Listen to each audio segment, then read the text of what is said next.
Beste kijkers en luisteraars, wij heten u van harte welkom namens de liturgiecommissie van de gezamenlijke kerken van de Westreen. Welkom in deze bijzondere kerstnachtdienst, die dit jaar alleen online in uw huiskamers binnenkomt. Wat is het toch prachtig dat de techniek ons in staat stelt om tijdens deze lockdown toch op deze manier samen te komen. Want we zullen het missen. Dat altijd fijne gevoel om in het donker, in de kou en in de wind, soms in regen en sneeuw, om in de kerstnacht naar de warmte, het licht en de gezelligheid van de kerk te komen. En in die kerk samen uit volle borst de kerstliederen zingen die vertelden over de komst van dat nieuwe licht in de duisternis. Het licht van de Zoon van God, die als een onschuldige baby naar onze wereld kwam om ons genade en redding te brengen. En ook dat gebeurt dit jaar. Daar kunnen we op vertrouwen, want onze God is een betrouwbare God. Vandaar dat wij als thema hebben gekozen: verheugt u in de hoop van Christus. Zelfs in deze donkere en sombere periode in onze geschiedenis is er genoeg reden om dankbaar en verheugd te kunnen zijn. En alhoewel we niet samenkomen in een zaal, willen we u vanavond toch een gevoel van hoop, liefde, vrede en vreugde geven. Dat we mogen ervaren dat het licht niet voor niets in deze wereld is gekomen, maar dat het licht het inderdaad en zeker van de duisternis gaat winnen, hoe diep die duisternis ook lijkt. Dat doen we vanavond door zang en muziek van de meetingband uit de Westreen.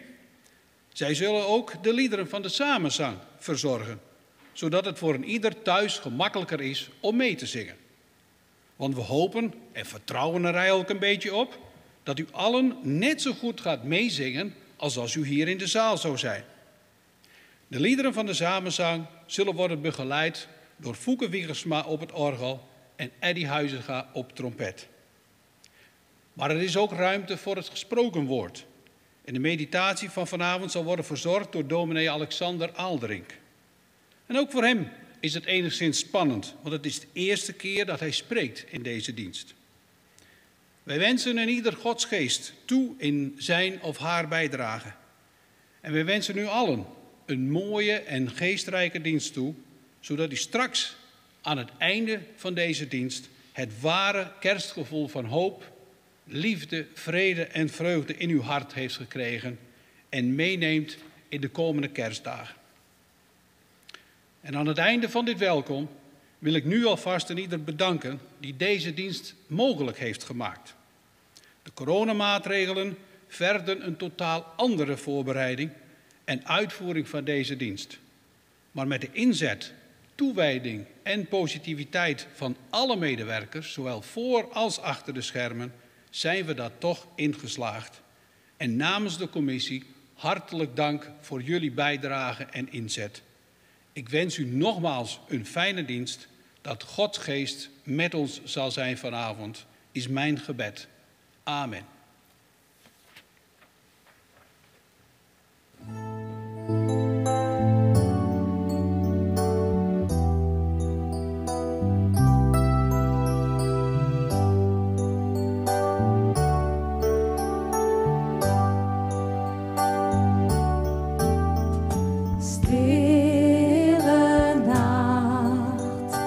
Heilige nacht.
zij Heer.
Wij gaan zo direct uit het kerstevangelie lezen op deze kerstavond uit Lucas 2.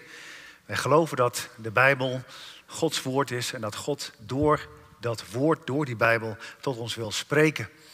En dan is het goed om samen in gebed te gaan. Dan gaan we eerst vragen of de Heere God zijn Heilige Geest ook wil geven in onze harten, in mijn hart, in uw en jouw hart thuis.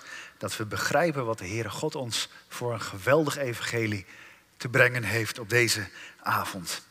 En daarom verwachten we het niet van onszelf, maar van de Heer alleen. En dat willen we ook belijden in ons gebed. Zullen we samen bidden.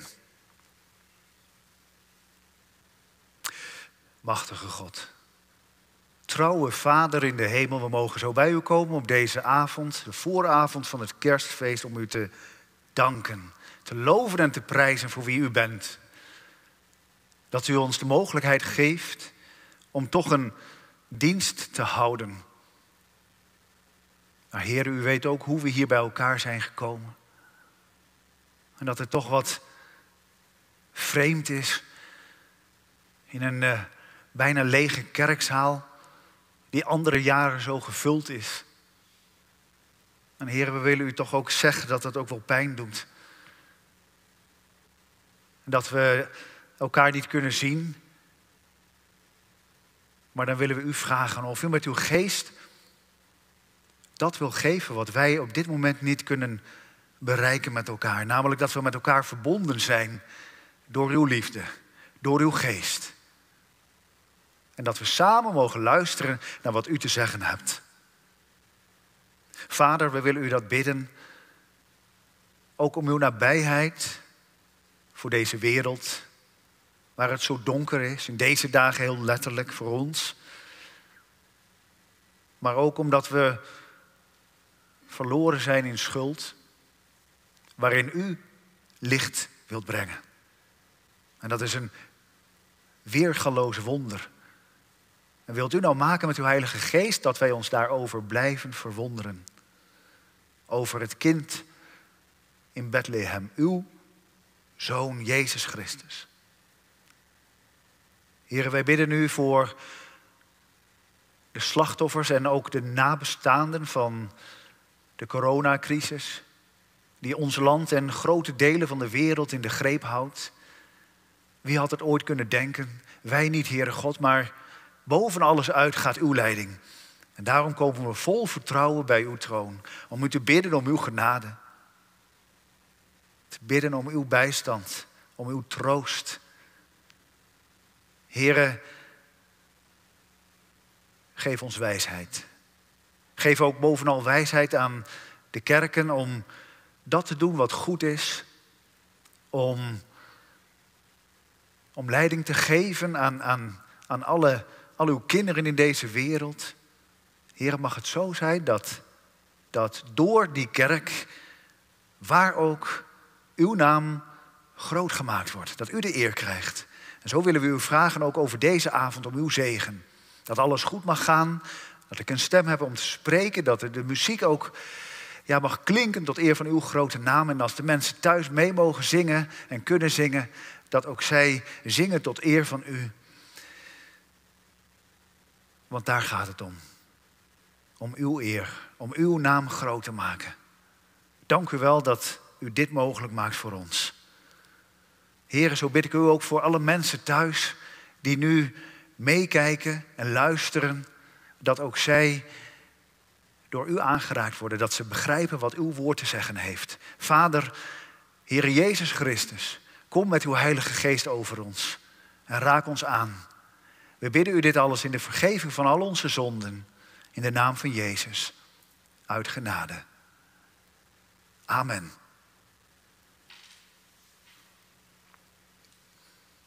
Wij lezen met elkaar uit Lucas 2. Lucas 2, daar staat het kerstevangelie beschreven. En dan lezen we met elkaar de versen 1 tot en met 20.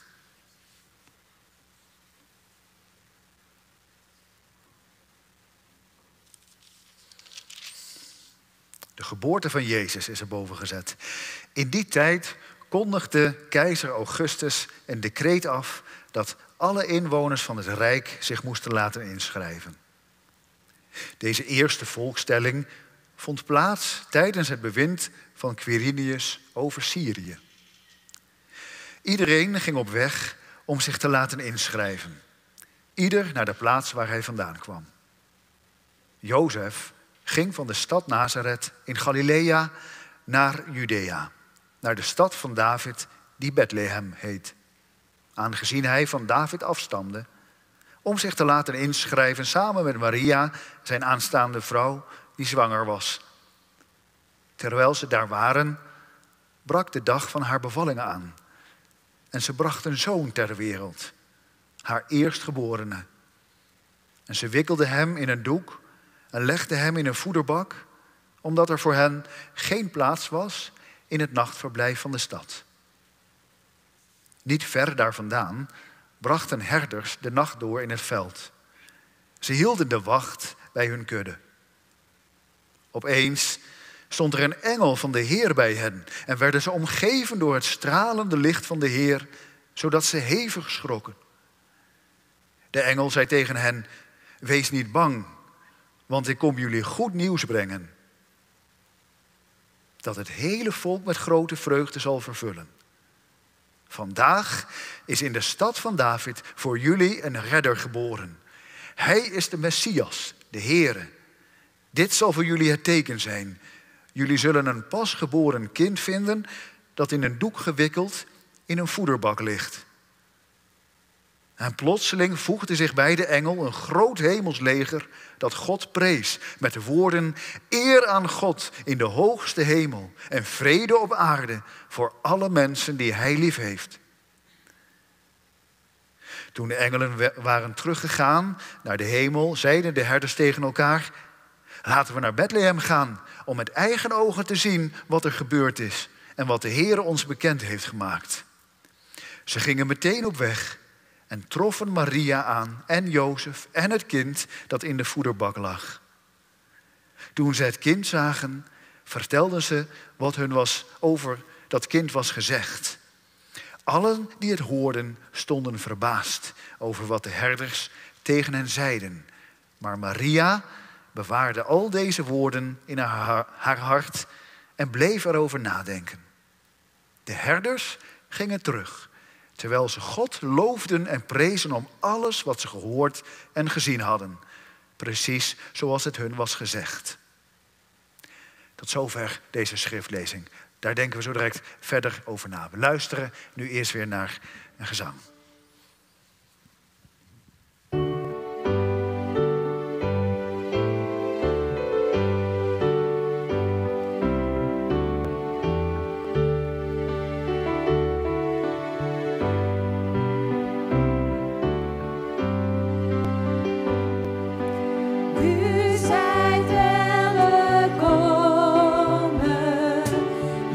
Jezus, lieve Heer.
Prachtig om dat zo met elkaar te bekijken. Zo mooi kan ik het niet vertellen als zoals we het net hebben gezien. Dat kerstevangelie, de geboorte van onze Heer Jezus Christus. En dat gaat over het licht. En ik zat net hier op de stoel en dan kon ik zien dat die kaars, die vlam, die gaat heel hoog. Als ik thuis zou zijn, dan zou ik hem uitblazen en een stukje van het lontje afknippen. Maar de koster is in de buurt, dus als het fout gaat, dan komt het vast allemaal wel goed. Dat terzijde. Geliefde mensen, u en jij die thuis meekijkt en meeluistert. Nog 1 week en dan zit 2020 erop. En wat is het jaar anders gegaan dan we van tevoren hadden bedacht. Misschien weet je het nog wel, vorig jaar bij Oud en Nieuw. De laatste seconden van 2019 tikten weg. En we hebben geproost op het nieuwe jaar, op 2020, vol hoop op wat het nieuwe jaar zou brengen. We hebben onze familie, onze geliefden, onze ouders, kinderen omhelst. Dat kon toen nog gewoon. Of een hand gegeven, ook dat was nog heel normaal. Als je het nu zou doen, dan zou je toch een beetje moeten wennen weer. Zo anders als de wereld er vandaag uitziet. In maart ging Nederland op slot. En nu, 9 maanden later, zitten we weer op slot in een lockdown. Het is om wanhopig van te worden. Als je je familie niet kunt bezoeken. Of als je zelfs eenzaam bent. Het lijkt allemaal best hopeloos. Vorige week sprak de premier ons land toe. U heeft het vast gezien. En Mark Rutte die zei op een gegeven moment: met de vaccinaties wordt 2021 een jaar van hoop. Nou, dat heeft mij wel aan het nadenken gezet.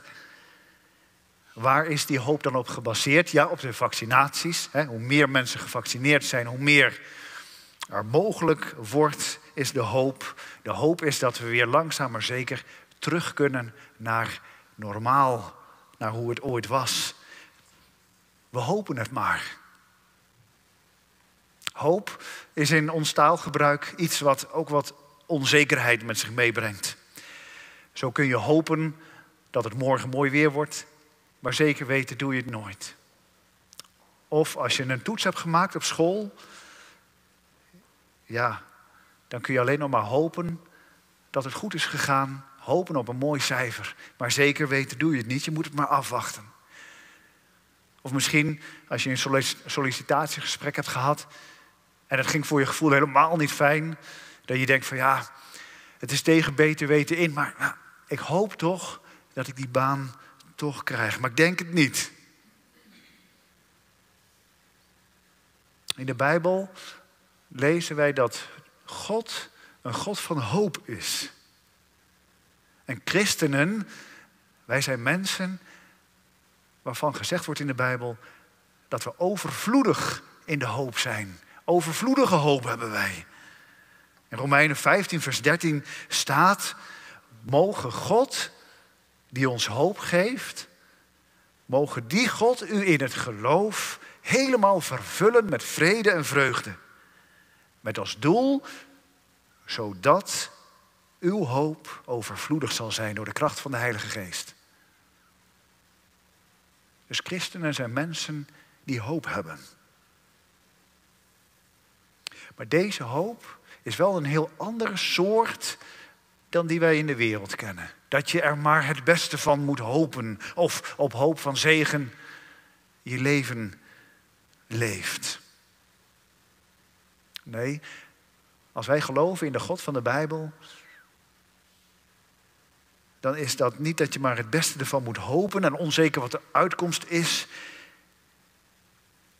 Integendeel. Onze God laat telkens zien dat Hij te vertrouwen is. Dat Hij de belofte die Hij doet in de Bijbel ook echt nakomt. Bijbelse hoop is het meest zekere wat je in deze wereld kunt hebben. Nou, en wat belooft God dan? Nou, u kunt het al wel raden op deze avond, deze kerstavond. Gaat het om die belofte van de Heere God dat Hij zijn Zoon aan deze wereld geeft. Aan u en aan mij. En we hebben het lied zojuist gehoord en ik hoop dat u ook meegezongen hebt thuis. Stille nacht, heilige nacht. En dan gaat het lied verder. Gods belofte wordt heerlijk vervuld. Vrede en heil wordt gebracht. Dat is wat we met kerst vieren. Vrede en heil wordt gebracht aan een wereld verloren in schuld. Want Gods belofte wordt heerlijk vervuld. Nou, dat is de goede boodschap. Het evangelie wat vanavond klinkt. Vrede en heil wordt aan u en jou gebracht. Op deze kerstavond staan we stil bij de komst van de Heer Jezus in deze wereld. Dat belooft God. Dat is de belofte die met kerst vervuld is.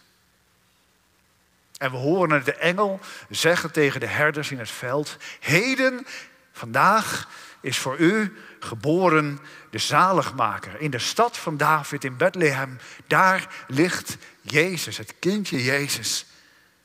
Vrede en heil wordt u gebracht. Er is hoop voor de toekomst. En dan zien we het zo voor ons, die herders in het veld, in de velden van Efrata. En we zijn er allemaal een beetje groot mee geworden met romantische plaatjes daarvan. Maar zo romantisch was het allemaal niet. Maar laten we dat gewoon maar staan. Maar wel dit. God gaat wel een stuk verder. Hij wil ons veel meer duidelijk maken op deze avond dan alleen maar dat mooie romantische kerstverhaal met de herdertjes die lagen in de velden en het kinderke Jezus in de kribbe. Want de boodschap die God daarmee wil geven is: ga naar dat kind. Ga naar mijn Zoon Jezus Christus, want Hem heb je nodig. Bij Hem is redding. God heeft het zo bedacht. Al die eeuwen door is God bezig geweest om zijn plan voor deze wereld, voor u en voor mij, te volbrengen. En dan is het moment zover. Voor u is geboren het kind dat ligt in Bethlehem, Jezus Christus. Dat is de belofte. Dat wordt ons aangereikt. En aan ons is de vraag: wil je dat geloven? Want als je dat gelooft, Jezus is ook voor mij geboren. Als je dat gelooft, dan is er hoop. En die hoop, die gaat boven alles uit. Als je gelooft, namelijk dit: dat de Heer Jezus je zo lief heeft. Dat Hij zijn enige geboren Zoon ook voor jou in deze wereld heeft gestuurd. Als je weet dat je zo geliefd bent door de Schepper. Ja, dan is er zoveel hoop, onverwoestbare hoop op de toekomst. Een eeuwige toekomst. Dan gaat die tekst, dan ga je niet verloren, maar dan heb je eeuwig leven. Als je gelooft in deze Jezus. En dat ook nog eens aan een wereld verloren in schuld, zongen we. Er is niks van ons bij waardoor God heeft gezegd: nou, weet je wat, ik ga het weer goed maken met deze wereld. Nee, door eigen schuld zijn we verloren. En toch reikt God midden in die duisternis zijn hand naar u en jou uit. Om te zeggen: kijk, daar is mijn Zoon. En ik heb hem gegeven voor jou. Omdat ik van jou hou. Dat geeft hoop voor de toekomst. Daar kun je blij van worden.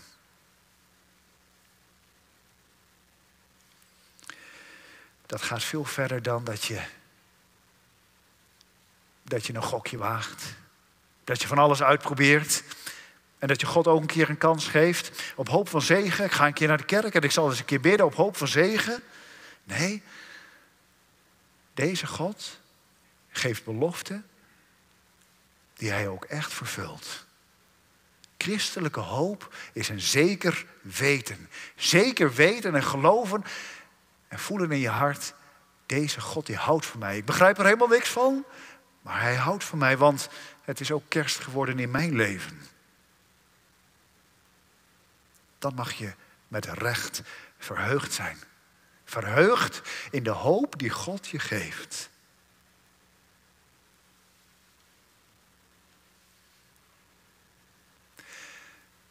Is dat het dan? Is het dan een mooi weerverhaal? Dat christenen nooit eens tegenslag hebben? Dat alles voortaan van een leien dakje gaat? Ach, we weten wel beter. We weten wel beter dat ook christenen het lijden in deze wereld niet ontgaat. Ook christenen worden ziek. Kinderen van God treft het lijden soms harder dan ooit. Als je achter de Heer Jezus aangaat en bij de kribbe neerknielt en zegt, hier is mijn leven. Dan betekent dat niet dat God jou belooft een gemakkelijk leven. Een mooi leven wat je toelacht. Dat niet. Ik zou het u graag willen vertellen. Als je gelooft, dan heb je een prachtig leven. Nee, dat niet. Maar in de duisternis, in de gebrokenheid van het leven, wordt het dan toch licht. Omdat God van je houdt. Ondanks alles. En hij zegt, ik heb je zo lief. En ik zal je omarmen met die onuitputtelijke liefde. En dan kun je door. En dat is een hoop die veel verder reikt. Dan dat we alleen maar zoeken naar een gemakkelijk leven. Jezus, het kind van Bethlehem. Daar is de waarheid. Hij is de waarheid. Hij is het leven. Het echte leven. Dus vragen we het maar. Laten we het samen vragen aan de Heere God. Hier ben ik, Heere Jezus. Jezus, hier ben ik en ik wil dat u mij aanneemt als uw kind. Want ik ben erachter gekomen dat u van mij houdt. Hier ben ik, neem mijn leven. En laat het voortaan toegewijd zijn. Helemaal aan uw eer. Wat is dat prachtig als je zo'n boodschap mag lezen in de Bijbel. En die mag ik u vanavond brengen. Een boodschap vol van hoop, terwijl de toekomst onzekerder is dan ooit tevoren. Nu we nog midden in die lockdown zitten. We weten niet hoe lang dit virus ons in de greep houdt. We kunnen maar moeilijk uitleggen wat het allemaal te betekenen heeft. Ook ik weet het niet. En midden in die onzekerheid is er toch dat ene basis, één anker. Jezus Christus. Als je bij hem hoort, is er vrede. Vrede met God. Een vrede die al ons verstand te boven gaat. Dat kun je niet uitleggen aan anderen. Maar het is ook een vrede die het uithoudt in het verdriet en de tegenslagen van je leven. Dat is het evangelie. Een goede boodschap. Mooi verhaal. Zeker waar. En ik vraag je alleen maar om deze God te zoeken. U, jij thuis op de bank of waar je ook bent. Dat je Jezus zoekt om hem te aanbidden. Dat het kerstfeest ook echt een feest zal zijn van bevrijding, van hoop. Omdat God het liefste wat hij had en heeft gegeven. Omdat hij van je houdt. Hij, deze God, laat zich vinden. Dus zoek hem op en aanbid hem, het kind van Bethlehem. Hij houdt van je. Mooi gezegd. En het grootste bewijs daarvan is het kind in Bethlehem. Kijk maar naar het kerstfeest. Dat is het grootste bewijs van Gods liefde. Daarom, Gods liefde geeft hoop voor de toekomst. Laten we dat samen vieren. We gaan luisteren naar verdere muziek.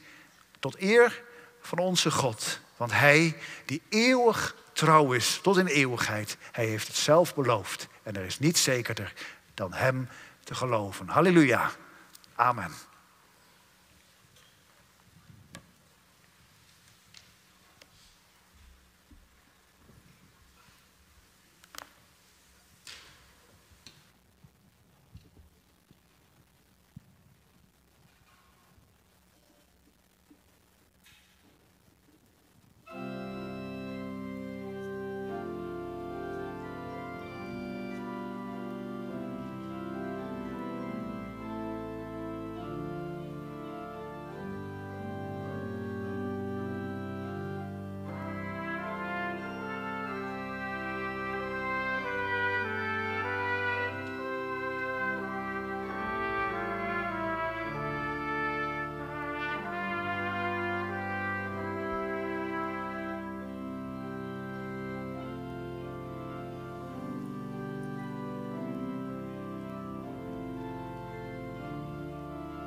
We zijn bijna aan het einde gekomen van deze dienst, deze zangdienst.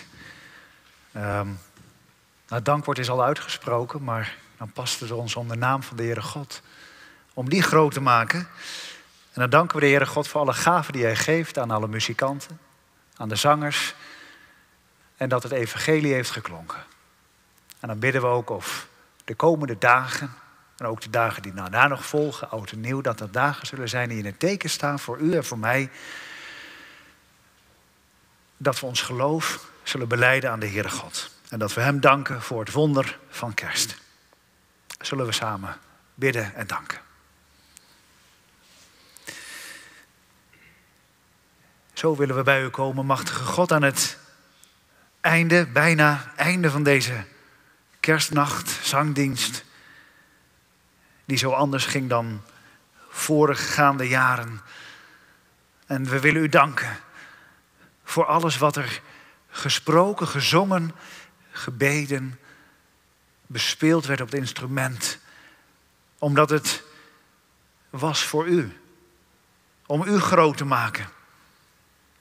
We danken u voor de uitnodiging die uitgaat van het feest van kerst.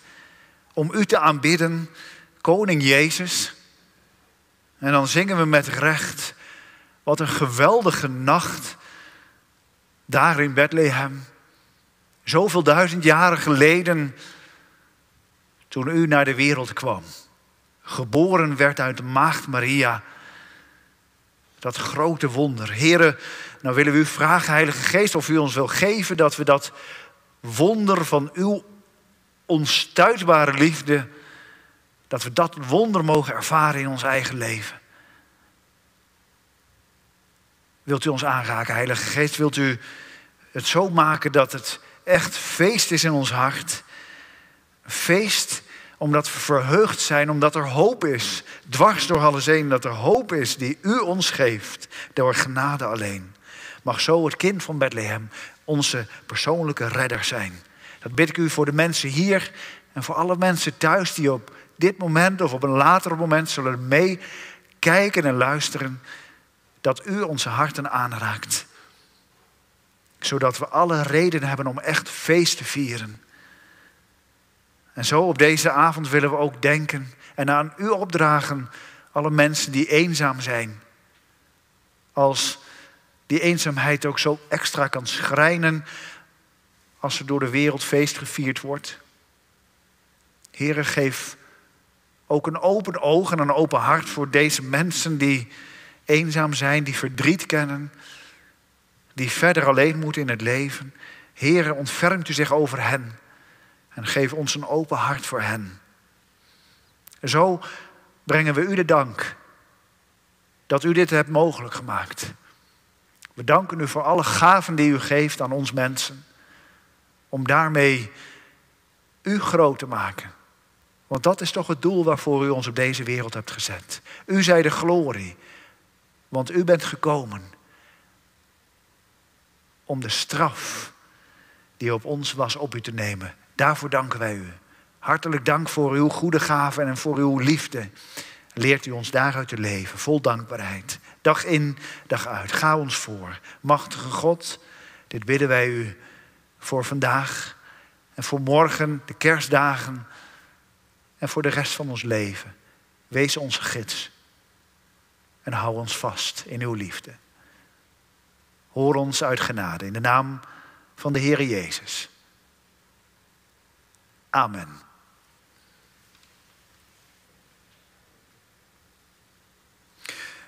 We zijn gezegende mensen. Dat weet ik zeker omdat het evangelie geklonken heeft. U hebt het gehoord. Je hebt het gehoord. En nu is alles wat je doet. Je handen open houden. Lege handen. En daarmee naar de Heere gaan. Om zijn zegen te ontvangen. Een zegen die ik in zijn naam op u en op jou mag leggen. Ontvang die zegen met een gelovig hart. De Heere, hij zegene en behoede u. De Heere, hij doet zijn aangezicht over u lichten en hij zij u genadig. De Heere, hij verheffen zijn aangezicht over u en jou. En hij geeft u zijn vrede. Amen.